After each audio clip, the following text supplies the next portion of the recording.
criação e os anjos. Capítulo 4. Como começou a criação? Às vezes, um costureiro, um pasteleiro ou um perfumista se gabam de lançar uma nova criação. Quando isso ocorre, usam a palavra criação num sentido muito amplo. Por mais nova que seja uma moda, terá que se basear num tecido de algum tipo. Por mais agradável que seja uma sobremesa ou um perfume, tem que se basear em alguma espécie de ingrediente. Criar significa fazer do nada. Falando com propriedade, só Deus, cujo poder é infinito, pode criar. Há cientistas que se afanam, hoje em dia, tentando criar vida em tubos de ensaio nos seus laboratórios. Uma vez e outra, após repetidos fracassos, misturam os seus ingredientes químicos e combinam as suas moléculas. Não sei se algum dia conseguirão ter êxito ou não, mas, ainda que a sua paciência seja recompensada, não se poderá dizer que chegaram a criar uma nova vida. Terão trabalhado todo o tempo com materiais que Deus lhes proporcionou. Eles vão conseguir, talvez, um dia reproduzir algo, né? Mas e aí vem aquela questão, né? Vão reproduzir a vida, mas terá alma? O que vai ser? Complicado, né? Complicado de pensar nisso. E nada eles conseguem criar do zero. Não, porque tudo tem que ser a partir de alguma coisa que já existiu. Tem criatividade, eles não tem pra isso. E ninguém consegue explicar de onde surgiram as coisas, né? E aí você vai pensar, surgiu da explosão, tá, mas a inteligência surgiu da explosão? Como assim, né? Como que um ser não inteligente ou não ser, né? Ou algo assim poderia criar tudo que a gente tem no universo, toda a harmonia, tudo que acontece aqui, né?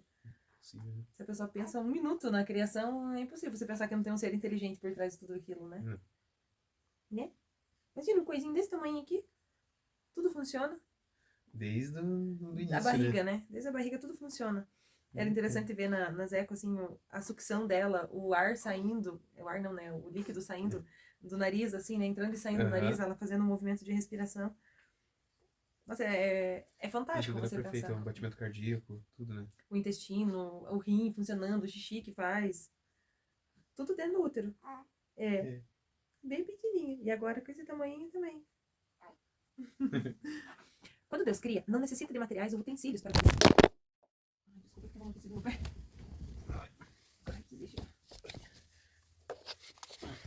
Quando Deus cria, não necessita de materiais ou utensílios para poder trabalhar. Simplesmente quer que alguma coisa seja. E pronto, essa coisa surge. Faça-se a luz, disse ele no princípio, e a luz foi feita. Faça-se um firmamento entre as águas, disse Deus, e assim se fez. Cremos que Deus não precisa de nada pré-existente nem de nenhuma ajuda para criar. A criação também não é uma emanação necessária da substância divina. A vontade criadora de Deus não só chamou todas as coisas à existência, como as mantém nela. Se Deus retirasse o sustentáculo da sua vontade de qualquer criatura, essa deixaria de existir naquele mesmo instante. Voltaria ao nada da qual existiu. É aquilo que a gente sempre falou, né? Que Deus sustenta tudo no seu ser. Sim. Inclusive o inferno. Sim, porque ele pensa no inferno, né? Ele pensa no inferno, subsiste no ser dele, né? Tudo subsiste no ser de Deus. As primeiras obras da criação divina são os anjos. Um anjo é um espírito, quer dizer, um ser com inteligência e vontade, mas sem corpo, sem dependência alguma da matéria. A existência dos seres espirituais não corporais, que a Sagrada Escritura chama habitualmente de anjos, é uma verdade de fé. O testemunho da Escritura a respeito é tão claro quanto a unanimidade da tradição. Tem muitos escritos, né, muita aparição dos anjos desde o princípio na Bíblia, né? Tem. O anjo... Não, a gente tem literalmente desde o Gênesis, né? Desde o Gênesis, Onde que a gente tem ali, de fato, falando sobre os anjos, né? Desde que Lúcifer invadiu a batalha, né? o Éden pra tentar Adão e Eva, né? E daí tem a Batalha dos Anjos antes disso ainda, né? Sim, ele já... a queda ali, né? Isso. E depois, Tobias, o anjo que acompanhou, depois as aparições a José, as aparições à Virgem. Sim, o anjo. Toda a história bíblica é rodeada dos anjos, né?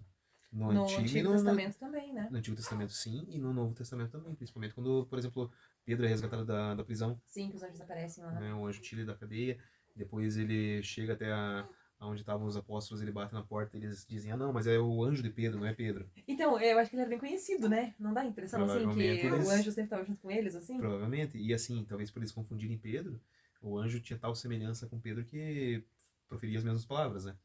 Ou Pedro se assemelhava muito, né? Ao anjo, que o anjo é mensageiro de Deus, então trazia a mensagem para Pedro. A santidade de Pedro já estava no nível em que ele se assemelhava muito ao anjo dele, né? Mas que legal isso, né? Imagina a gente se assemelhando assim. Isso é bem legal. A alma humana também é um espírito, mas nunca será anjo, nem sequer durante o tempo em que, separado do corpo pela morte, esperar a ressurreição. A alma foi feita para estar unida a um corpo físico. Dizemos que tem afinidade para um corpo. Uma pessoa humana composta de alma e corpo será incompleta sem corpo. Falaremos mais extensamente disto quando tratarmos da ressurreição da carne. Mas, de momento, queremos apenas salientar o fato de que um anjo sem corpo é uma pessoa completa, e que um anjo é muito superior ao ser humano. E pra acabar aquela história de que, morreu, virou um anjinho. São criaturas diferentes, né? Ou Seres que a diferentes. criança é um anjo, né? Não tem isso. O ser humano é a criação máxima de Deus, né? O anjo veio antes disso. Só que por ser um ser de puro espírito, né? Ele é superior ao homem, né? O homem ainda luta com a carne, né? E tem a inteligência limitada, né? O homem. O anjo não. E sem falar que o anjo já passou pela prova, então ele tem... Agora eles já contemplam Deus face a face, né? É verdade. Nós estamos aqui na luta na nossa prova, né? E eles já passaram na prova deles. Na literatura e no cinema, existem muitas histórias sobre habitantes de outros planetas, geralmente representados como mais inteligentes e poderosos que nós, pobres mortais ligados à Terra. Mas nem o mais engenhoso dos escritores de ficção científica poderá fazer justiça à beleza deslumbrante, à inteligência poderosa e ao formidável poder de um anjo. É verdade, pode inventar o ET que for, né? Não vai, né? Mas, sem comparar. Não. Inclusive, assim, é muito complicado a gente entender o que é a presença de um anjo, né? Porque no Antigo Testamento, eles apareciam em formas humanas para as pessoas. Para Tobias, por exemplo, agora me confundi se é Tobias ou se é Tobit que anda com o anjo. O Tobias. O Tobias que anda com o anjo para buscar a cura com São Rafael, né? E ele não sabia que São Rafael era um anjo. Não, ele achava que era um amigo. Isso, que ele encontrou, né, e tudo mais. Mas se você pegar a história de Ló, quando os anjos vêm até a cidade de Ló, as pessoas veem os anjos chegando e querem ter relações com os anjos. Porque eles tinham uma forma bonita, uma forma diferenciada. Então, as pessoas sabiam que eram seres diferentes. Agora, por exemplo, se você pegar quando o anjo apareceu a Maria, né, então ele fala, né, não temas. Em outros casos que tem aparições de anjos, eles sempre falam para as pessoas não terem medo. Ou seja, eles são, sim, criaturas aterrorizantes. Não que elas sejam medonhas, mas a presença de um anjo deve ser algo... É que é um ser totalmente espiritual, né? Uhum. Se isso é assim na ordem inferior das hostes celestiais, na ordem dos anjos propriamente chamados assim, que não quer dizer das ordens ascendentes de espíritos puros que se encontram acima dos anjos, na Sagrada Escritura enumeram-se os arcanjos, os principados, as potestades, as virtudes, as dominações, os tronos, os querubins e os serafins. É muito possível que um arcanjo esteja a tanta distância de um anjo, em perfeição, como este de um homem. Nossa, né? Imagina então os serafins, que sempre contemplaram face a face Deus. Porque os serafins são representados ou reconhecidos em toda a história que tem, né, tipo, humana, como seres de puro fogo, né? Pela presença divina, eles né? incendeiam por estarem tão próximos a Deus. E a literatura fala que não há nenhum serafim decaído. Porque eles contemplaram face a face e quem contempla Deus não tem como fazer outra escolha. Então eles foram os únicos, né, dessa hierarquia, foram os únicos que não decaíram. Todos os outros tiveram a prova, né? A prova de... Aqui embaixo, evidentemente, sabemos bem pouco sobre os anjos, sobre a sua natureza íntima ou os graus de distinção que há entre eles. Nem sequer sabemos quantos são, mesmo que a Bíblia indique que o seu número é muito grande. Milhares de milhares o servem, e 1.000 milhões mais estão diante dele, diz o livro de Daniel. Então, e isso, imagina quantos foram criados, né? Porque a terça parte caiu. Sim. E tem um anjo para cada pessoa que já nasceu. Sim. Um anjo da guarda. E, teoricamente, um demônio para cada pessoa, para tentar cada pessoa. Teoricamente. Então imagine, né? Não sei se é um demônio designado para cada pessoa, mas... Não, mas não designado, mas meio que se subentende que eles perseguem as pessoas, né? Mas vamos pensar. Hoje existe, sei lá, quase 8 bilhões de pessoas no mundo. Uhum. Cada uma dessas pessoas, cristão ou não, possui um anjo. Um anjo da guarda. Único e exclusivo, porque o anjo da guarda é exclusivo da pessoa. Ele no momento da concepção, ele é dado à pessoa e até sempre ele só vai ter essa missão. Levar a alma dessa pessoa pro céu. Uhum. Então, só hoje existem 8 bilhões de anjos aqui. Aqui no... Fora o tanto de gente que já existiu nessa terra, né? Então são muitos. Será são que depois bilhões. que a pessoa morre, o anjo retoma uma função? Não. Uma função? Não. O anjo da guarda, a única missão dele é adorar a Deus, né, no ponto da eternidade lá antes da pessoa existir, e depois fazer com aquela pessoa, a missão dele é fazer com que a pessoa... Mas se a pessoa Isso morreu nos e tratados foi pro céu. angélicos, né? Daí ele vai ficar lá adorando a Deus, fazendo o mesmo que a pessoa tá fazendo lá no céu. Se nos foram dados a conhecer os nomes de... Só nos foram dados a conhecer os nomes de 3 anjos. Gabriel, fortaleza de Deus. Miguel, quem como Deus. E Rafael, remédio de Deus.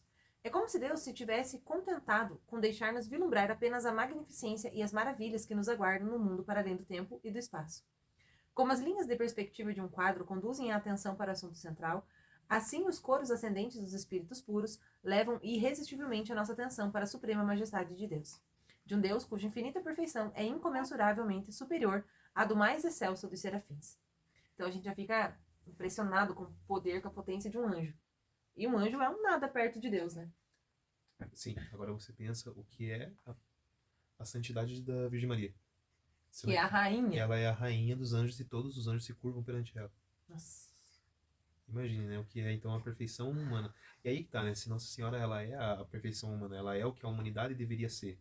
Né? Tipo, a plenitude da humanidade se resume nela. Imagine, né? Faz todo sentido, né? A criação divina, a maior criação ser a humanidade. Né? E ali se findou em Nossa Senhora, né? E ela se tornou a rainha de todas as criaturas. Sim. Da terra e do céu. Sim. Inclusive dos anjos. E recordemos que não estamos falando de um mundo de fantasia e imaginação. É um mundo muito mais real que todos os planetas de todas as galáxias. Mais substancial que o chão que pisamos. Mas o melhor de tudo é que podemos ir para esse mundo sem a ajuda de naves interplanetárias. É um mundo para o qual iremos se quisermos. É interessante a gente pensar, né, que às vezes a gente tem um sentimento assim, eu fui assim na minha vida. A infância a gente reza pro anjo da guarda, o anjinho, né, aprender a oração do santo anjo. Aí vai crescendo, você já não quer mais aquela visão de você acreditar no anjo da guarda. Você já não quer mais acreditar. Eu lembro que um dia eu falei pra minha mãe assim, ela falou assim, reze pro teu anjo. Eu falei assim, eu não acredito mais em anjo, mãe. Anjo, eu sei que anjo não existe, é tipo Papai Noel. Na minha cabeça era tipo Papai Noel. Mas não, né? O anjo não é um anjo dado pra cuidar da criança, pra proteger fisicamente. Ele até nos ajuda fisicamente, né? Nos protege dos perigos da matéria. Mas um anjo, ele é designado pra nos ajudar no caminho da santidade. Proteger a alma. Né? Proteger a alma do pecado, pra alertar, né, os perigos pra alma. E para conduzir, como ele é um mensageiro do céu, para conduzir a pessoa até o céu, para retorno ao céu, né? E para viver uma vida de santidade. Então a missão do anjo é do início ao fim da vida fazer com que a pessoa trilhe um caminho de santidade e vá até o céu. Então é muito pequeno a gente diminuir, né? O anjo a um protetor aquele que a gente, né, tem meio que vai atravessar a rua e o anjinho pega na mão e atravessa. E vai atravessar a rua. Até tem esse cuidado, né? Com certeza. Ele cuida do material, eu acho perigos. Que, ainda mais a pessoa que tem uma intimidade com o anjo da guarda. É óbvio que se você se confiar na proteção divina, é ele que vai trazer a proteção divina, né? Sim. Então, de certa forma, ele vai estar ali te ajudando. Mas, realmente, o foco dele não é proteger o teu corpo, até mesmo porque o corpo se acaba. Nem o foco de Deus é esse, né? Não, é a salvação final, a salvação final, a salvação. E tudo concorre para o bem, né? E o bem é o quê? O bem não é a felicidade dessa terra. A felicidade dessa terra passa e passa muito rápido. Tudo concorre para a felicidade eterna, para se encontrar com Cristo na eternidade. A verdadeira felicidade. Acho que é isso por hoje, né? Acho que sim. Mas é muito interessante. Falar da criação dos anjos é muito bom. Um demônio real. Tem mais um. Não, deixa eu fazer um risquinho.